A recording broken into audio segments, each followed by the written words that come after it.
নমস্কার, elevator education চ্যানেলে আমি সবাইকে স্বাগত জানাচ্ছি। আমরা আজকে একটা অত্যন্ত গুরুত্বপূর্ণ টপিক নিয়ে আলোচনা করতে চলেছি। সেইটা হচ্ছে, আমার সঙ্গে বসে আছেন আমাদের এখানের এলিভেটর এডুকেশনের আইটি হেড মিস্টার চন্দন ঘোষ।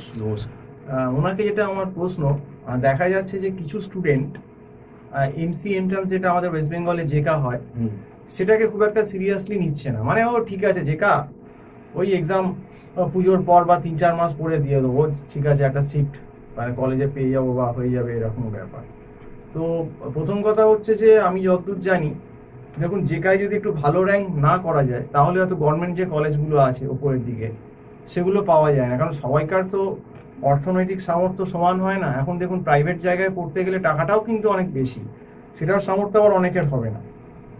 আবার জেকায় যদি ভালো র্যাঙ্ক না হয়, যেগুলো যাদবপুর, ক্যালকাটা ইউনিভার্সিটি বা কল্যাণী, এইরকম যে গভর্নমেন্ট যে জায়গাগুলো, সেগুলোও কিন্তু পাওয়া যাবে না। কিন্তু এই যে অনেকে যে ক্যাজুয়ালভাবে রয়েছে, ভাবছি আমি কোনোভাবে একটা কোনো সিটে প্রাইভেটও কেউ ঢুকে যাবো, জেকা ধরুন এরকম যারা খুব ক্যাজুয়াল স্টুডেন্ট, সেক্ষেত্রে কীরকম হতে পারে ব্যাপারটা, বিপদ কী হতে পারে? ক্যাজুয়াল স্টুডেন্টদের তো এবছরই আমি শুনতে পাচ্ছি, মানে আমাকে তো অনেকে এনকোয়ারি করে, ফোন করে। প্রথম কথা, যে জেকা দিচ্ছে না সেটা তো একদমই বলবো ভুল, বেআইনি। জেকা তাকে দিতেই হবে, কারণ জেকার থ্রুতেই কিন্তু, কাউন্সিলিং এর থ্রুতেই কিন্তু এমসি এর অ্যাডমিশনটা হয়। এবারে আমরা তো জানি ইঞ্জিনিয়ারিং এও হয় যে ম্যানেজমেন্ট কোটা থাকে, সেটা তো একটা মানে হিউজ অ্যামাউন্টের ব্যাপার, বড় টাকা অ্যামাউন্ট দিতে হয়। এবার যে স্টুডেন্টরা জেকা ক্যাজুয়াল ভাবে নিচ্ছে, আমি যেটা দেখেছি, ফলো করছি, যে মানে র্যাঙ্ক 1000 ছাড়িয়ে যাচ্ছে, 1000 ওপরে চলে যাচ্ছে। এবার এরা তো ফার্স্ট কাউন্সিলিং, ফার্স্ট অ্যাটেম্পটে ভালো কলেজ চয়েস দিতে হয়, ই কাউন্সিলিং এ আপনি দেখবেন চয়েস দিতে হয়। এরা ফার্স্ট চয়েসও পাচ্ছে না, সেকেন্ড চয়েসও পাচ্ছে না, থার্ড চয়েসও পাচ্ছে না, মানে ওয়েট করছে। পাবে কি করে? অত পেছনে র্যাঙ্ক হলে তাহলে তো কলেজের সিট তো ফিল আপ হয়ে যাবে। মানে এই ব্যাপারটাই স্টুডেন্ট বুঝতে চাইছে না, যে জেকার যে এখন ভলিউম, সিলেবাসে প্রায় 10খানা সাবজেক্ট আছে, কম্পিউটার সায়েন্সের সাবজেক্ট। এবার যে নন আইটি ব্যাকগ্রাউন্ডের স্টুডেন্ট, তার তো ভীষণ অসুবিধা হবে, যে ফিজিক্স অনার্স, সে তো কিছুই জানে না। আবার যে আইটি ব্যাকগ্রাউন্ডের স্টুডেন্ট আছে, তাকেও পড়াতে গিয়ে আমি দেখেছি অনেক জায়গাতেই কনসেপ্টের মানে খামতি আছে। তাহলে এইবার এই যে র্যাঙ্ক 1000 ছাড়িয়ে বেরিয়ে চলে যাচ্ছে, এই কারণেই এরা কিন্তু কাউন্সিলিং এর থ্রু দিয়ে মানে যেতে গেলে এদেরকে কিন্তু ভালো কলেজ তো পাবে না, এবং বেশিরভাগ সিটও ফুলফিল হয়ে যাচ্ছে। আচ্ছা। আর এইবারে যারা মনে করছে যে গভর্নমেন্ট কলেজ থেকে আমরা পড়তে চাই, গভর্নমেন্ট ইউনিভার্সিটি থেকে, তাহলে তো তাদেরকে রীতিমতো জেকাতে প্রায় 100-র ভেতর তো র্যাঙ্ক করতেই হবে, আর 200-র ভেতরে মানে তাদেরকে আনতেই হবে র্যাঙ্ক, যে করে হোক। মানে 1 থেকে 150-র ভেতরে র্যাঙ্ক করলে গভর্নমেন্ট কলেজগুলোতে তবু পাওয়া যেতে পারে। তো সেইটা করতে গেলে সেইটা স্টুডেন্টের একটা মেরিটের ব্যাপার আছে, প্লাস একটা গাইডেন্সের ব্যাপার আছে। এবং আমাদের বিগত দিনে যারা যাদবপুরে পেয়েছে, ক্যালকাটা ইউনিভার্সিটি পেয়েছে, কল্যাণীতে পেয়েছে, কল্যাণী ইউনিভার্সিটির স্টুডেন্ট আমার কাছে এমসিএ তে চান্স পাওয়ার পর এখনো সে এমসিএটাও পড়ছে আমাদের ইনস্টিটিউটে। তো ব্যাপারটা কি হচ্ছে, তারা 1 বছরেরও বেশি সময় ধরে আমাদের কাছে প্রিপারেশনটা নিয়েছে, মানে 1 বছর 3 মাস, 1 বছর 4 মাস এরকম নিয়েছে, যার জন্যই তাদের ওই সাকসেসটা হয়েছে।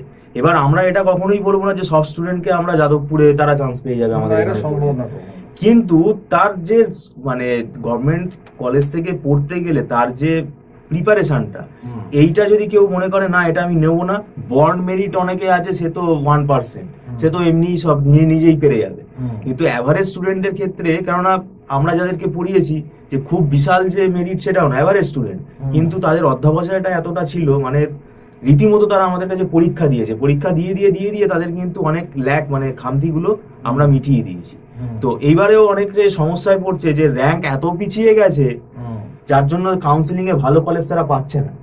এইটা হচ্ছে জেকা গাফিলতি করে পরীক্ষাটা দিয়েছে, প্লাস অনেকে ব্যাপার মানে ভাবছে যে ও জেকা না দিয়েও কি ভর্তি হওয়া যায়, মানে যেটা ডোনেশন, ম্যানেজমেন্ট কোটা, এইসব দিকে যাচ্ছে। সেটা তো হাতে খুব মানে সামান্য স্টুডেন্ট, সবার তো এত টাকা নেই।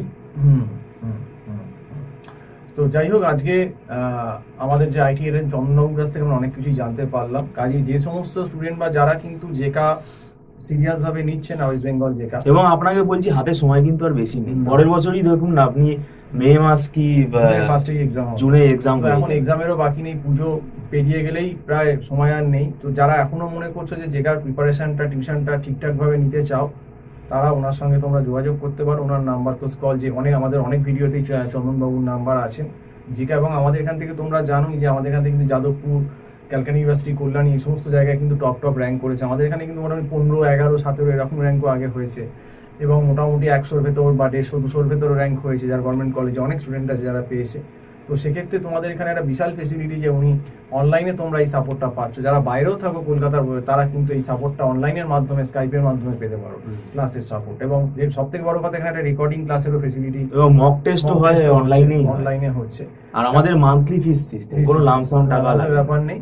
তো যারা এখনো বলছি সময়, পুজোর পর, এখন তো আর হবে না, কিন্তু অ্যাটলিস্ট লক্ষ্মী পুজোর পর আমার মনে হয় যারা মনে করছো তারা কিন্তু অবশ্যই যোগাযোগ করো। তো যাই হোক, আজকে ওনার থেকে জানা গেল যে যদি জেকার ব্যাপারে সিরিয়াস না হয় কেউ, তাহলে কি ডিফল্টগুলো বা প্রবলেমগুলো তারা ভবিষ্যতে ফেস করতে পারে। তো সম্পূর্ণ ভিডিওটা দেখার জন্য অসংখ্য ধন্যবাদ। এই বলেই আজকে শেষ করছি। নমস্কার।